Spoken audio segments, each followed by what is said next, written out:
Hello and good morning. You're watching News9. I'm Shweta Kothari. We're bringing you stories from the world of business, policy and economy. First up, let's begin with markets. To my left is my colleague Suyash Maheshwari. Good morning, Suyash. Markets scaling back some of the gains they made yesterday. Nifty just under 19,900. Yes, Shweta. So Indian markets opened with moderate gains, with Nifty starting the session at a new all-time high of 20,110, and Sensex opening just about 200 points shy of its record level.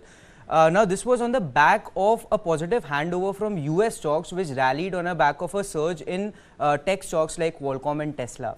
However, since the morning, we have seen some pairing of gains, and as a result, Nifty and Sensex are actually trading with losses currently. Now, the numbers we are seeing on our screens is as of 9:45. This is as of 9:30 in the morning. 9:30 Currently, in the morning. Nifty sits at about 19,968 levels, which is down about 0.14%. Now, mid caps and small cap indices, Shweta, opened in the negative today, and what I'm seeing is that they have extended losses, and as you can see, we are seeing some sort of profit booking happening in the mid cap and the small cap space. All right, profit booking there in the mid cap, small cap space.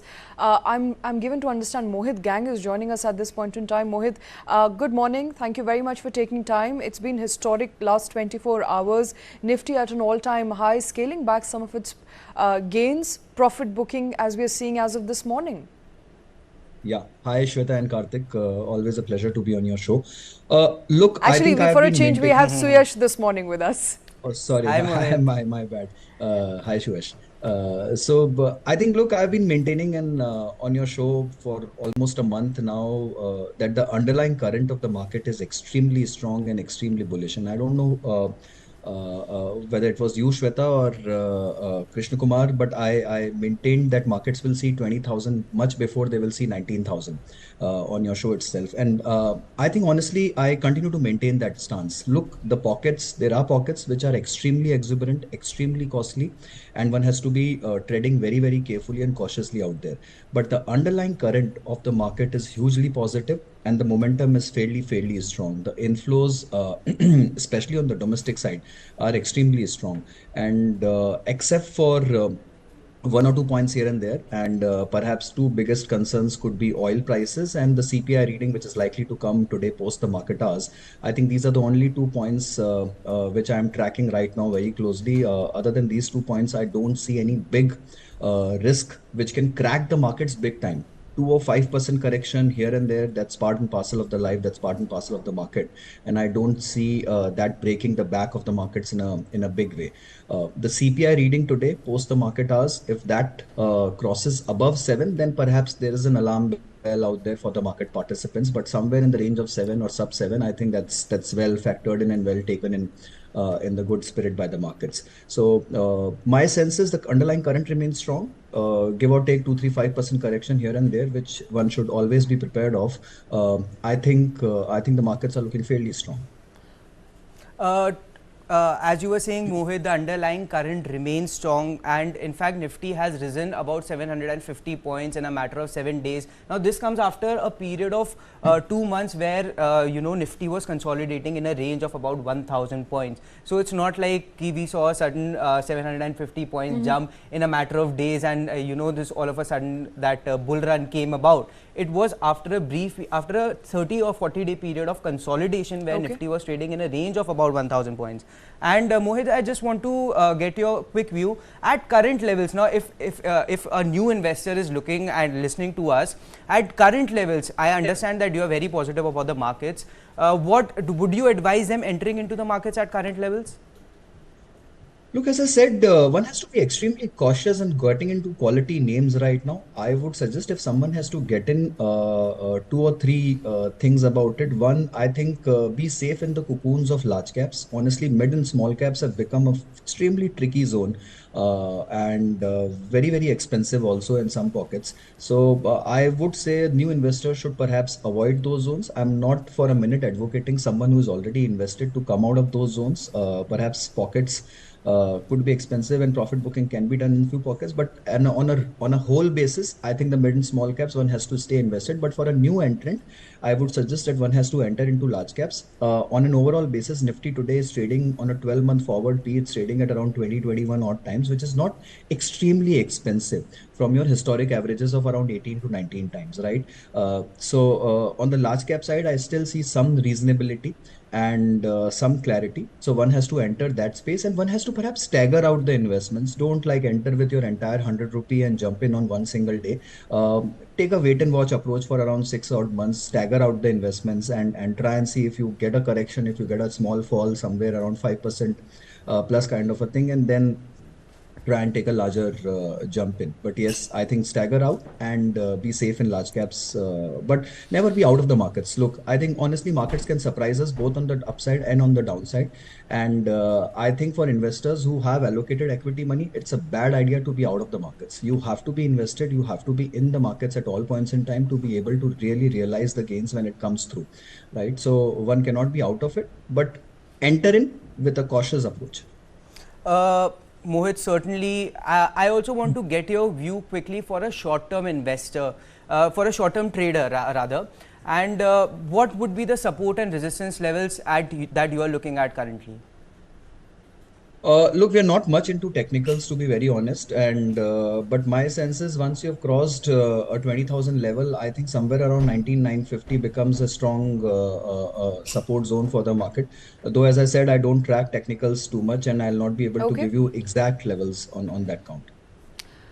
All right, and you also mentioned CPI numbers that is expected to come out. You know, the sentiment is largely positive. July numbers likely, or rather August numbers likely to be better than September numbers is what many are expecting. What is going to be, I mean, what are the analysts saying at this point, Suyash? Do we have an estimate of what the inflation numbers would look like? So the inflation numbers will certainly decide the current of the market, and the expectation is that the inflation will moderate slightly from July's 7.44% print to about 7%, but we still need to remember it's much ahead of the RBI's tolerance levels of about 2 to 6%. And also we need to understand what's happening with the food and energy prices. Now we see crude, it is staying above the $90 per barrel range. And food prices is also something that we would need to track, given that the monsoon has not been really great this season. So CPI print will definitely decide the direction of the market, but the expectation is that we might see some sort of moderation in inflation, but it will continue. The price pressure will continue to persist. All right, price pressure expected to continue. Mohit, the numbers are not out. Everything in the realm of speculation, perhaps what many analysts are estimating, looking at, but August numbers definitely expected to augur well for the markets as opposed to July number, albeit very small difference there from 7.44 to about 7%, still at least 1 percentage point above RBI's tolerance band. Look, so the inflation has been trading about RBI's tolerance band for quite some while, but we have to also understand the underlying components of the inflation. I think predominantly it's been spiked up for a couple of reasons. One is the food inflation, and second is some bit attributed to the oil basket. Right now, on food inflation side, there's very little RBI can do with the monetary policy.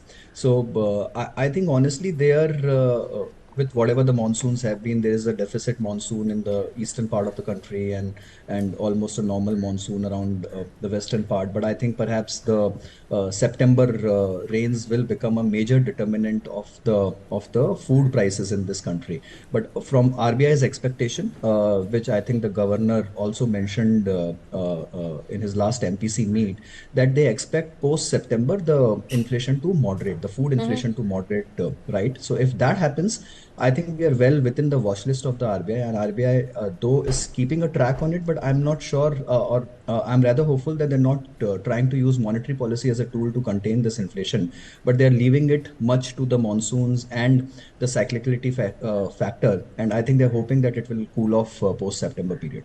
All right.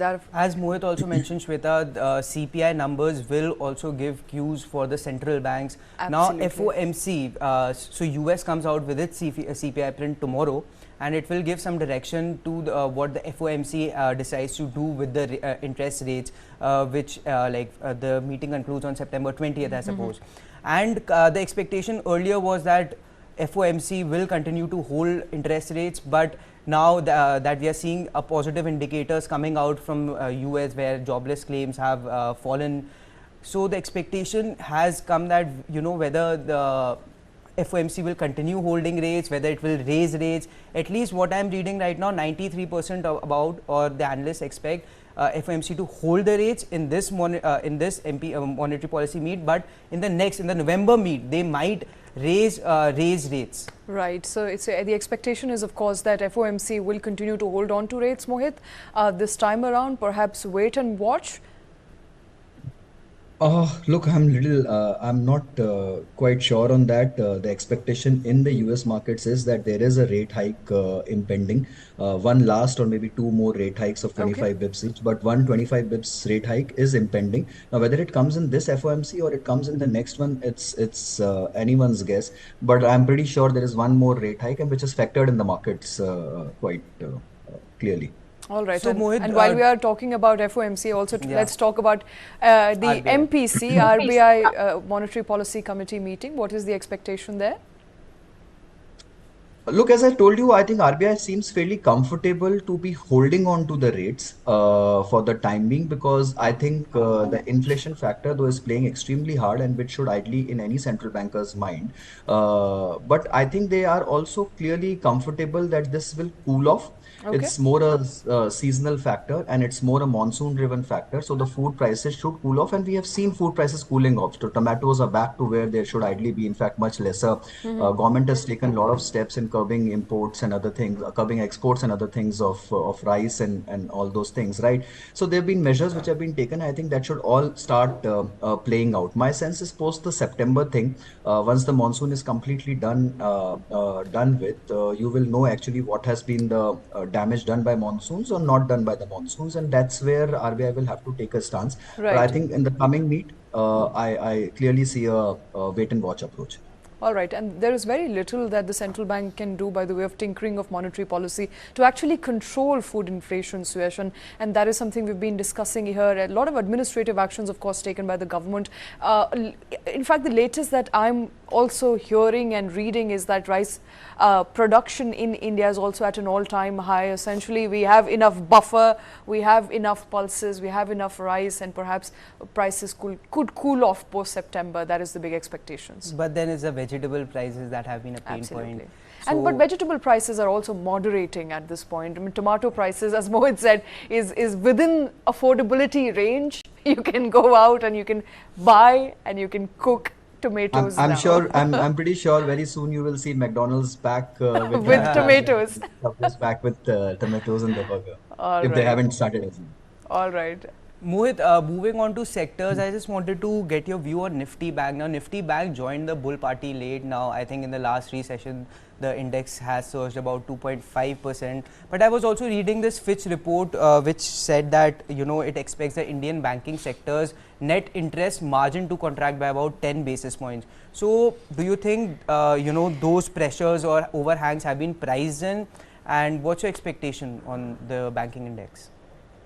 Look, I think on the whole, banking is the key driver of the economy, right? If anything good is happening in the economy, it has to finally translate into the banking as a sector. And the sector hasn't been playing out much, but I think it's off late, it has started joining the party. And to my mind, the banking party in India has just got started, to be very honest. I think Indian banks as an institutions are growing bigger and stronger. The NPAs are at an all-time low, and the books are looking much cleaner than what they were say 3-4 years back, and also the credit growth has been fairly strong, right? So I think all in all, the party has just started. I'm not talking here short term, I'm talking here in a long trend kind of a scenario. To me, I think banking looks extremely positive, and especially the way PSU banks have turned around. Look, I think the whole story of this entire rally in the stock markets and plus the India growth story per se is a story of the PSUs. Look at the turnaround out there is astonishing, right? And the PSU banks are still trading extremely cheap as compared to their private sector peers and and on the book value and both on the price to earnings multiple.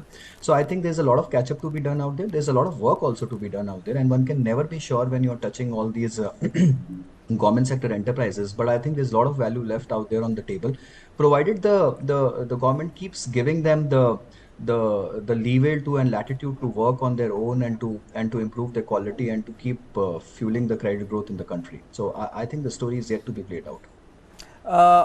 As we are talking about PSUs, one of the themes that have emerged, Shweta, has been the railway stocks. We have been tracking that theme over the past couple of weeks. But something snapped this morning. Something snapped, and I wanted to get Mohit on it, that we have seen railway stocks, forming, like a lot of them, I think, have turned multi-baggers this year itself in a span of, 4 or 5 months. Several stocks are trading near their 52-week high, and we have seen time and again there has been trigger. But yesterday, we saw that IMEC, which will also include a railway and a shipping corridor, also provided, but some impetus to the railway stocks. But right. now then we but then the railway stocks were expected to be up and about. This morning they were expected to perhaps further some of the gains that they've made. Shweta. But it's actually the opposite. I'm looking at railway stocks, Mohit. IRFC down about 2.42%. Rail Vikas Nigam down about 6.86%. This is what I'm reading as of now. The current the current sort of snapping in the stock prices of some of the railway stocks. What's happening here? You sudden surge and then sudden reversal. And Shweta, also we need to keep in mind that these stocks have been rallying on the back of announcements. So no contract has been awarded yet. Absolutely. So seems nothing like perhaps tangible. Irrational exuberance in railway stocks. Mohit, what do you reckon? Look, I think it's a mix and match of multiple scenarios. So there has been irrational exuberance, as I said right at the start of the show, that there has been a lot of irrational exuberance in multiple pockets on the mid and small cap side. And railways can be attributed to both. Look, we cannot deny the story that Indian Railways is a transformation. Railways are flying and there are contracts, and government is putting it all its might behind the railways to modernize it, to equip it better, to change the tracks, to electrify the tracks, to building fast tracks for your faster trains and all those kind of things, right? So all these companies there is a positive tailwind definitely in the sector, but does it justify the kind of valuations and the kind of run up which has happened in all these stocks? Perhaps not, right? One has to be extremely careful and cautious while entering into these pockets. And I was yesterday reading one report which Kotak Institutional Equities has come out with, and they've refrained actually from mid cap recommendations. They've said we are closing down our mid cap recommendations for the time because we find everything absolutely expensive. And there's no pocket which we can recommend to our clients right now at these levels and multiples. And railways perhaps is one such story which has got overplayed in the market. You definitely cannot enter that space right now. If you've been sitting on gains, I think I leave it to the discretion of the investor whether they would want to take something out on the table on those gains. But now the story is fairly long term, and how the actually order books materialize and how the actual growth comes in. The news has all been factored in. So for a long-term investor, I think it's a wait and watch mode that they need to maybe adopt at this point in time. They want to participate in the railway story, perhaps not the best price levels to enter at. All right. The railway story, the infrastructure story for that matter, Mohit. We've been tracking some of the developments post G20, and of course on the back of that was the mega announcement of the IMEC, the India Middle East Economic or Europe Economic Corridor. That corridor that many thought is expected to be a transcontinental, perhaps a rail link or road link. That's not happening. It's going to be a trajectory largely rooted between continents through perhaps ports, which means essentially that there is going to be greater impetus towards building better ports or using existing ports to make use of this corridor. But on the back of that, we saw infra stocks, in fact, being extremely exuberant yesterday. Yeah, look, honestly, I think rail corridor was out of question unless you have Pakistan in the project. Otherwise, that remains out of the question. So there has to be a shipping corridor which has to be built for that kind of a cooperation, right? Right. So yeah, look, capital goods and infra stocks as a sector has been underperforming now for almost a decade, kind of, or maybe for almost like 6 7 years, and it's a long homecoming story. The entire space in India, if you see the companies which operate in this segment, they are the least leveraged in a last decade or so, right? The debt to equity ratios have come down dramatically. Companies' balance sheets are looking much stronger out there, and I think that is one sector. Given the impetus of the government, budget after budget, we are seeing the allocation to capital expenditure by the government has been increasing, and one is extremely hopeful. I think last budget was 22% of government expenses, which is an all-time high number on capex. Right. So if government continues to push the growth of airports, railways, ports, power as a sector, right? I think those are sectors which has huge potential in a country like India, and I continue to believe in that story. I think that is one space where we remain extremely positive and confident. Again, with a caveat that yes, valuations can be very expensive on some sides, but I think on the whole, that is an extremely promising story for India. All right, Mohit. And while you're at it, let's also quickly take a look at some of the stocks we are tracking this morning. Yes, Shweta. So one of the stocks that we were tracking earlier this morning was Reliance Industries. The stock has been in the news. Yesterday, we heard about its partnership with Nvidia for an AI model. Now today we came around with the news that KKR, which is a private equity firm, has picked up additional stake in Reliance Retail, which is the retail arm of Reliance Industries. Now KKR has picked up an additional 0.25% stake in Reliance Industries at for a consideration of about 2070 crore rupees. Okay. Now KKR's total stake in Reliance Retail rises from about 1.28% earlier to 1.42% now. Now KKR's investment, Shweta, values Reliance Retail at 8.36 lakh crore rupees. Now incidentally, when KKR invested in Reliance Retail for the first time back in 2020, the valuation was about 4.21 lakh crore. So in a span of 3 years, Reliance Retail, as per the valuation, has almost doubled. Yes. And also the valuation which Reliance Retail has been able to attain from KKR's investment is higher than the valuation of 8.27 lakh crore which it got from Qatar's QIA, Qatar Investment Authorities, which invested about 8,278 crore for picking up a 0.99% stake. All right. So a lot of good news there coming in by the way of Reliance. Yet the stock has not been active. Absolutely. The stock has been under pressure, and largely it has been trading in a range of about 400 points for the past 2 years. Even in today's morning trade, as you can see, the stock is marginally down by about 2.2%. Mohit, I think it's important to figure out what's happening here. Reliance Retail as a business continues to grow. I think as my colleague rightly pointed out, looking at the numbers, in fact, valuation has doubled in a span of couple of years. The retail business, that I think it's now about time for Reliance to perhaps also looking at demerging its retail business from its main businesses. What's your view on Reliance Retail? Oh, absolutely. I think, look, the whole story of Reliance and the history of Reliance has given multiple instances where SOTP, if done on the stock, has generated wealth for investors over a very long-term horizon. Now, it's absolutely difficult to take a guess as to when the Reliance Retail or the Geo thing will get delisted and different arms of Reliance will get listed separately. But there is a humongous amount of value out there in Reliance Retail per se.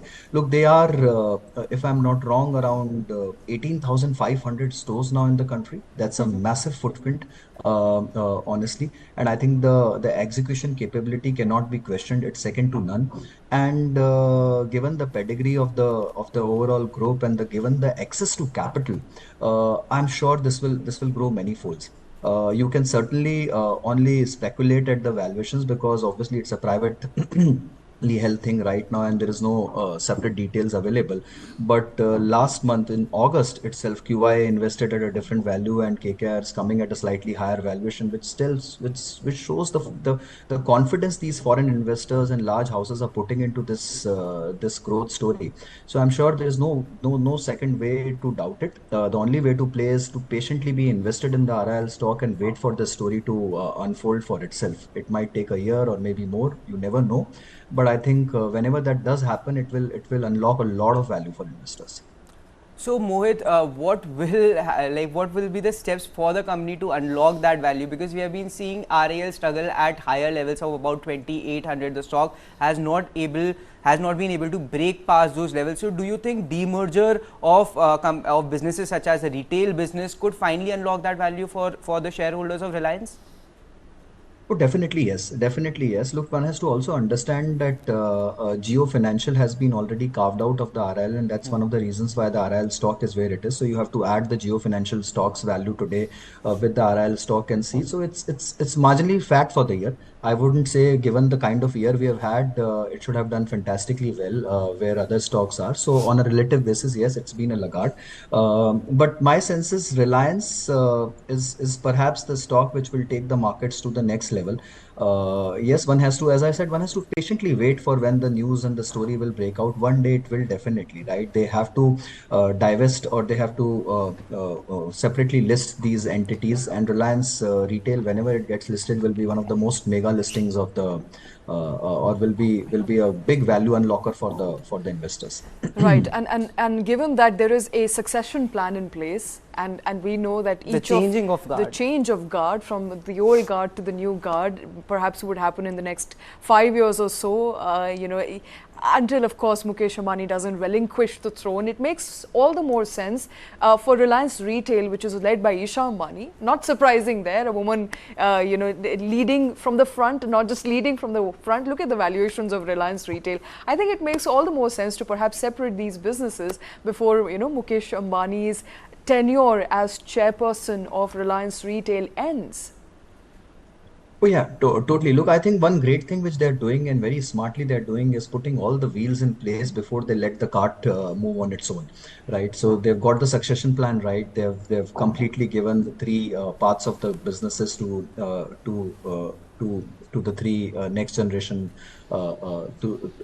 leaders, right? And they are also getting them on the board. They are grooming them to take up their own responsibilities, so on and so forth. Mukesh Ambani continues to be there to guide the group. But my sense is in next 5 years, we will see all the three independently handling their businesses. And within next 5 years, we'll also see the three arms getting listed separately or getting carved out separately.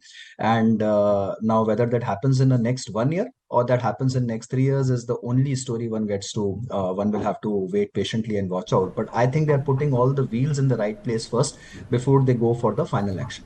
All right, and let's also quickly move on to other stocks that we're tracking. Yes, Shweta. So as Mohit said, RAL has been trading rather flat, but what has not been trading flat is the LNT stock. In the last 30 days or so, the stock has run up about 20%.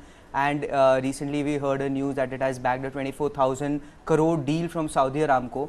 Now today the news was that LNT has raised the buyback price, the share buyback price, from about 3,000 to 3,200, although it will reduce the maximum number of shares it will purchase from 3.33 crore to 3.12 crore. Now the price of 3,200, Shweta, sits at about 10.5% higher than yesterday's closing.